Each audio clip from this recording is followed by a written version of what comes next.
ભાઈબંધ બધાને એકાદો તો એવો હોય જ જે હાજર હોય ત્યારે એની બહુ મજાક બને, પણ એ ના હોય તો એના વગર કોઈને ના ગમે.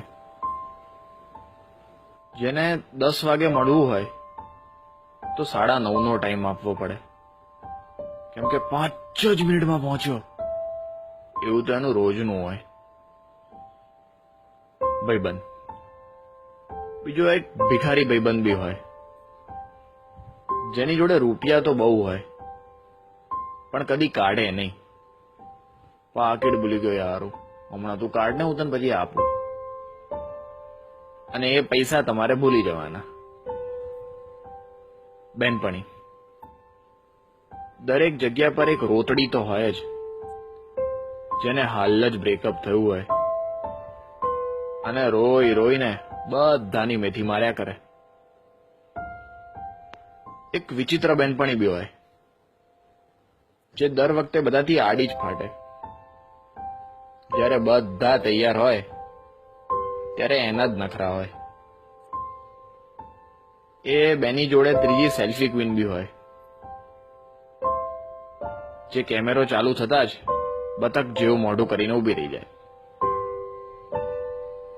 બબાલ્યો દરેકની એકાદો બબાલ્યો ભાઈબંધ બી હોય, જેને મારા મારી કર્યા વગર ખાવાનું જ ના પચે.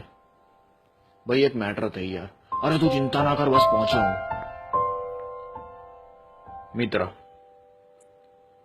બધાનો એક ફેંકુ મિત્ર હોય, જેની બધે પહોંચ હોય પણ જરૂર પડે ત્યારે એ નંબરની બધી લાઈન કવરેજ ક્ષેત્રની બહાર જ હોય. બધે એક એવો ભાઈબંધ બી હોય, જે બહારથી જેટલો સીધો સાદો ને ભોળો લાગે, અંદરથી એટલો જ છાણો હોય. હજી એક વિકૃત બી બધે મળી રહે, જે બોલવાનું ચાલુ કરે એટલે એને કંટ્રોલ કરવો અઘરો પડી જાય. અરે ક્યારેક તો એની વાત સાંભળીને આપણને શરમ આવી જાય. આ બધા તો તોય ઠીક, પણ બધાનો બાપ તો પેલો ગધેડો, જે આખો પ્લાન પોતે જ બનાવે ને છેલ્લી ઘડીએ કે બે મારે પપ્પા જોડે જવું પડશે યાર, સમજ ને. ભલે રોજે રોજ હેરાન કરે, ભલે બે મતલબની બકવાસ કર્યા જ કરે, ભલે કાયમ આડો ફાટે,